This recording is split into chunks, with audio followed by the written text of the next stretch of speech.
because people aren't pooing in the red bag. So much sex you don't want to know. Right now we're getting our first look at that stricken cruise ship that's become a floating disaster area. They were having sex right in front of me. You're literally in the middle of an emergency situation. And safety isn't your number one priority. It's fun. This is one of the most disturbing things I've seen in a long time. And after working on ships for 10 years, you best believe that I have seen some shit. But I have never seen shit like this. Hey. So for anyone who missed it, this documentary is covering a cruise that took place in 2013 on the Carnival Triumph, leaving from Galveston, Texas. It was supposed to be a 4-day cruise with 2 sea days at the start, a stop in Cozumel, and then 1 sea day and back to Galveston. Unfortunately, it ended up being an 8-day cruise that was later named the Poop Cruise. It had fun, fights, sex, sewage, awful decisions made by the leadership team, which we'll get into a little bit later. So the first few days of this cruise are absolutely fine. I remember being so excited. It's a cruise. It's gonna be perfect. The third day that they're in Cozumel is fine. Everyone gets off and does what they do in Cozumel, which is drink. Let's take a selfie. But it is the evening of Cozumel where shit hit the fan. So in the middle of the night, when everyone's asleep, the alpha, alpha, alpha alarm goes off.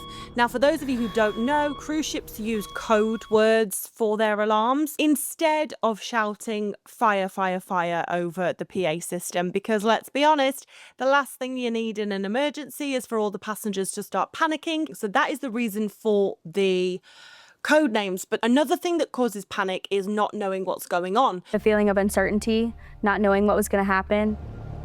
I was terrified.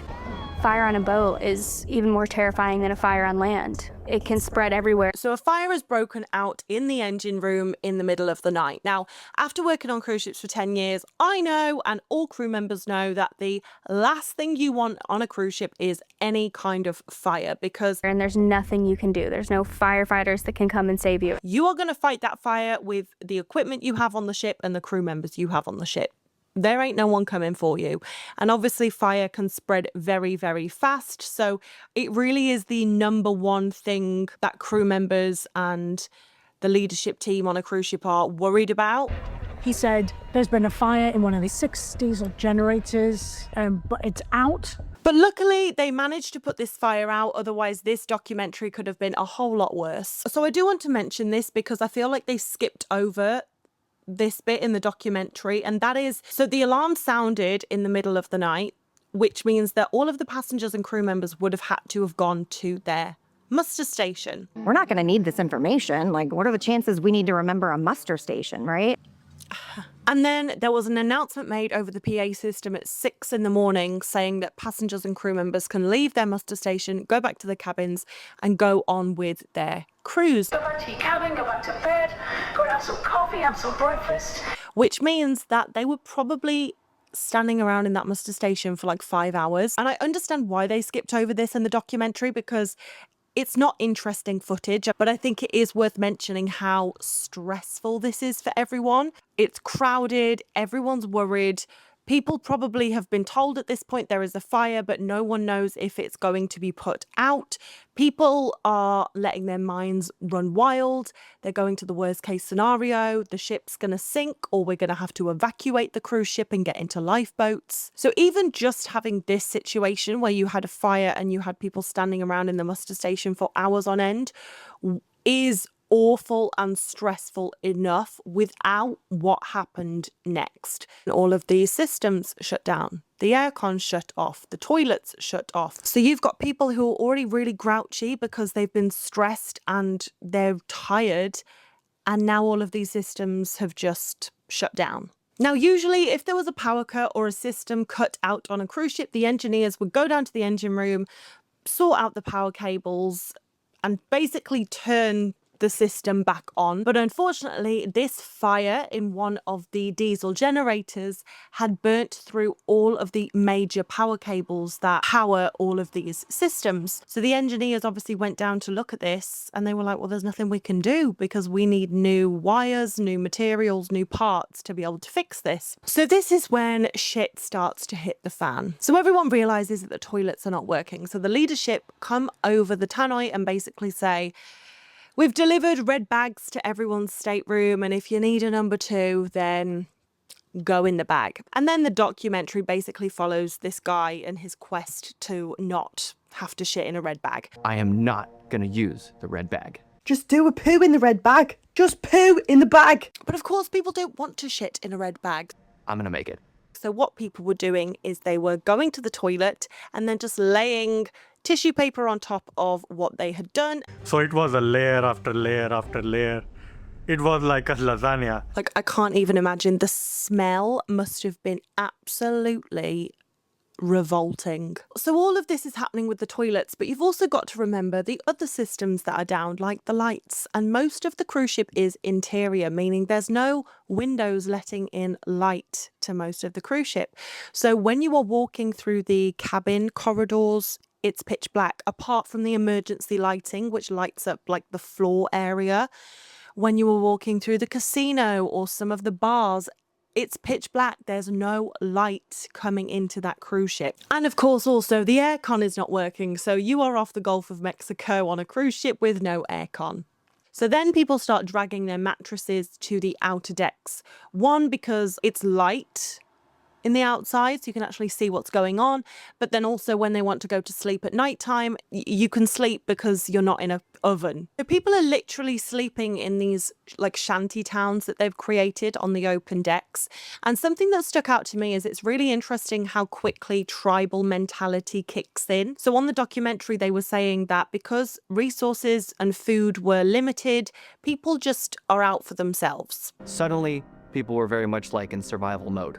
Everyone's out for themselves. And when it came to food, people were getting as much as they could for their little group, completely disregarding that there were thousands of other people that needed to eat as well. Other people are getting 10, give them back, it's for fun. I just think it's so interesting how quickly those survival instincts kick in. I actually don't think the passengers can be blamed. Like, you can't blame people for having their survival instincts kick in, but the leadership team and the crew members should have been rationing out the food. Like, everyone should have been allowed to take 1 burger if food was that limited. Why are you letting someone take 10 when you've literally got a queue of 1,000 people waiting to be fed? That just seems crazy. And this was the first bad decision that the leadership and the crew made. And I understand it's a very high stress situation that they're making these decisions in, but still, it seems like a strange decision to make. And that brings me on to the next bad decision that the leadership team made, which honestly I'm flabbergasted by. The original plan was that tugboats were going to come out and tug this boat back to the Mexican shore. But overnight, the ship had drifted 100 nautical miles closer to North America. So the authorities were like, well, we're not going to bring you back to Mexico now. We're going to take you to Mobile, Alabama, which is going to take another 3 days. Now, they obviously relayed this information to the passengers, and the passengers were not happy. I don't think that justifies the terrible decision that was made next, which was to open the bar and give people free alcohol. You'll have to let me know in the comments whether I'm crazy or whether you agree with me on this, because I was genuinely astounded that someone thought this was a good idea. And the reason they say they did this is because Carnival Cruise Line is known as the fun cruise line. It's the fun cruise ship. Carnival was about being fun ships. But if you've ever been on a cruise ship before, any cruise ship before, you know that they say safety is our #1 priority. And what just struck me as really ironic is you're literally in the middle of an emergency situation and safety isn't your #1 priority. It's fun, By the by, they opened the bar, and as you can imagine, it was chaos. So they just started giving out liquor for free. So at first, of course, everyone's a little happier because finally something good is happening. They're getting free drinks. But number one, alcohol makes people need the toilet more, and the toilets aren't working. There's people urinating off at the side of the ship. Number two, alcohol dehydrates people, and if all the systems are down, you probably do not have an endless supply of clean, drinkable water. Number three, more importantly, alcohol makes people do stupid things, and it makes people angry. They were having sex right in front of me on the chair. It was getting very scary. And alcohol does not make this situation any less stressful. You give people excess alcohol, which, I mean, what do you think a free bar is? And people are gonna start acting irrationally, which is exactly what happened. So y'all in the middle of the ocean on a cruise ship with no power, no running water, and people are literally shitting in red bags, and you decide to open the bar. People are already on edge and you decide to give them unlimited alcohol.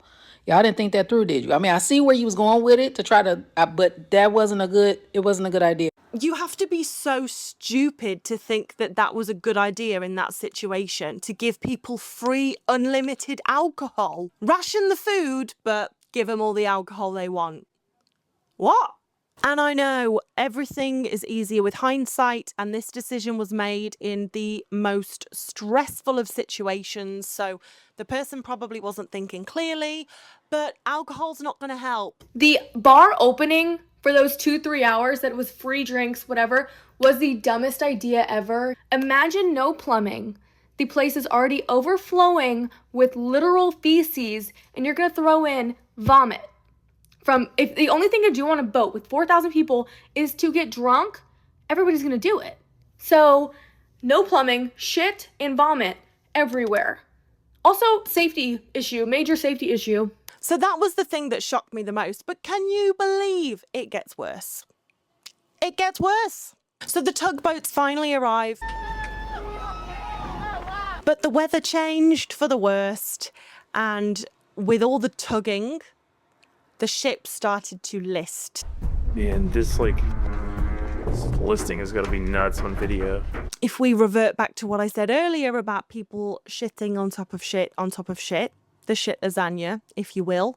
If the ship is leaning to one side, everything that's in the toilet, everything that's in the shower tray is just going to overflow.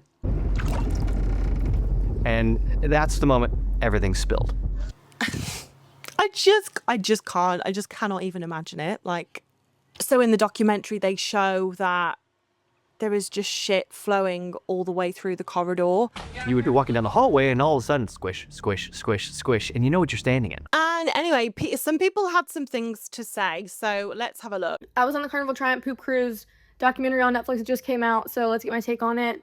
We were also the individuals that were rationing food, taking the boxes of cereal, the oranges, the fruits that we could, because every single day that we showed up, the meals became less and less because we started getting portion controlled by the staff. On the last day, we walked out to a 5-star buffet. I kid you not, our jaws were on the ground because where has this been for the past 4 days? We were eating bread to survive, and now it's like hot plates, pancakes, warm syrup, the whole shebang, 100% for the media.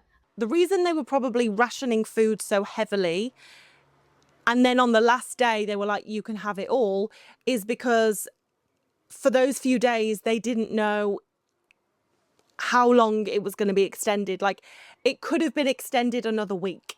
That was a possibility. So they have to ration food because they have to make it last for potentially another week, another 2 weeks. But obviously on the last day, I'm assuming they were like, okay, we know that we're going to be docking either today or tomorrow, so we can just feed them because we now know that we're not going to need to ration this food so it can last us another week. Obviously we get off, we get on a little charter bus, and once we're in Mobile, they're giving us McDonald's and taking care of us, interviewers everywhere. And then they put us on a ferry.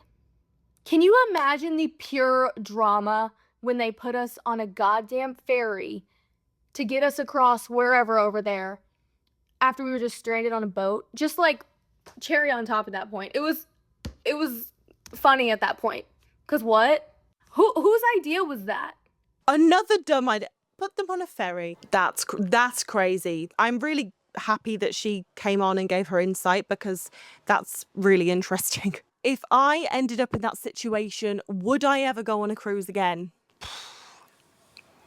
I mean, you would be traumatized, right? Like, I actually don't think the documentary made it sound as traumatizing as it probably was to be on there.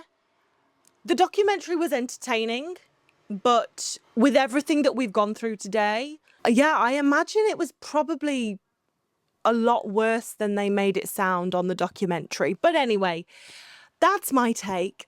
Thank you so much for being here. You are the absolute best. And I really, really want to know what you think, especially about the open bar. Thank you so much for watching. I love you so much and I appreciate you. I hope you have a fantastic rest of the week. And as always, I'll see you in the next video.